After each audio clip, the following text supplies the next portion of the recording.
Good morning. This is Pastor Brian. Thank you for joining me each day as we read a chapter of Job together each and every day. Today we are on chapter 39. We continue right along with God's speech to specifically Job, but I think all of Job's friends as well who are gathered there.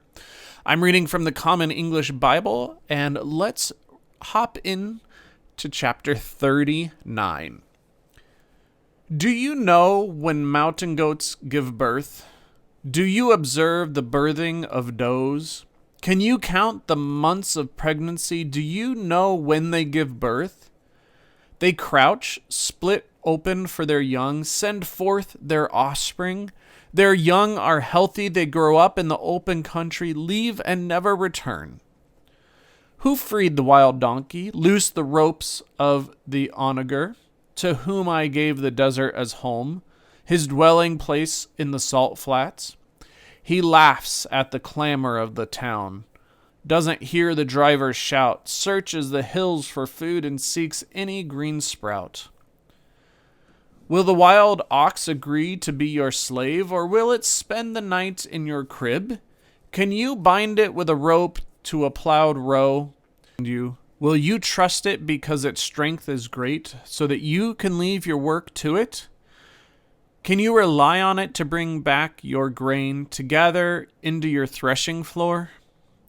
The ostrich wings flap joyously, but her wings and plumage are like a stork. She leaves her eggs on the earth, lets them warm in the dust, then forgets that a foot may crush them or a wild animal trample them. She treats her young harshly as if they were not hers, without worrying that her labor might be in vain. God didn't endow her with sense, didn't give her some good sense. When she flaps her wings high, she laughs at horse and rider. Did you give strength to the horse, close its neck with a mane, cause him to leap like a locust, his majestic snorting affright? He paws in the valley, prances proudly, charges at battle weapons, laughs at fear, unafraid. He doesn't turn away from the sword. A quiver of arrow flies at him, flashing spear and dagger. Excitedly trembling, he swallows the ground, can't stand still at a trumpet's blast. At a trumpet's sound, he says, "Aha!" Smells the battle from afar, hears officers shouting and the battle cry. Is it due to your understanding that the hawk flies, spreading its wings to the south? Or at your command does the eagle soar, the vulture build a nest on high? They dwell on an outcropping of rock, their fortress on rock's edge. From there they search for food, their eyes notice it from afar, and their young lap up blood. Where carcasses lie, they are there. So what did you hear today's text? What stuck out to you? What maybe confused you? God continues this lengthy speech about all of these different animals, the doe and the goat, the donkey, the ox, the ostrich, the horse, all of these different animals, hawks and eagles, all these different animals and how they do all these different things in the world. And was it Job that had them do these things? Was it Job that maybe instilled these, as we call them now, instincts into these animals? Or was it God who created them? God who placed these instincts and this knowledge inside of them?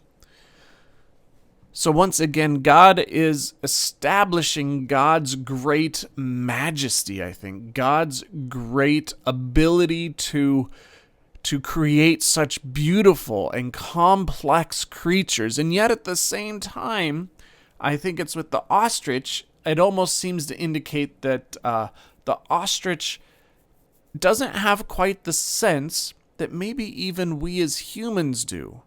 And I think in that moment, God is establishing that, there's one level of animals and their intelligence and their beauty and the awe and wonder that they create. But we as humans are even a step above that because we have the sense to make decisions for our young and for ourselves. But then above that is God and God's majesty and God's wonder and God's splendor.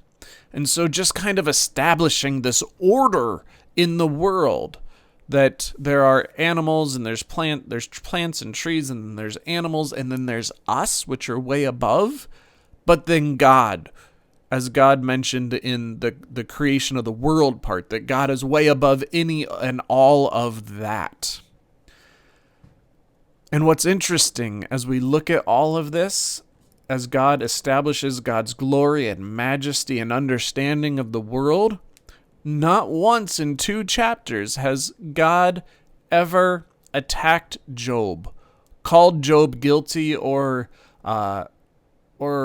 been upset at Job for the way in which Job has constantly begged and demanded God come and speak with him. And so I just think that's interesting to point out as well. So what did you hear? What stuck out to you?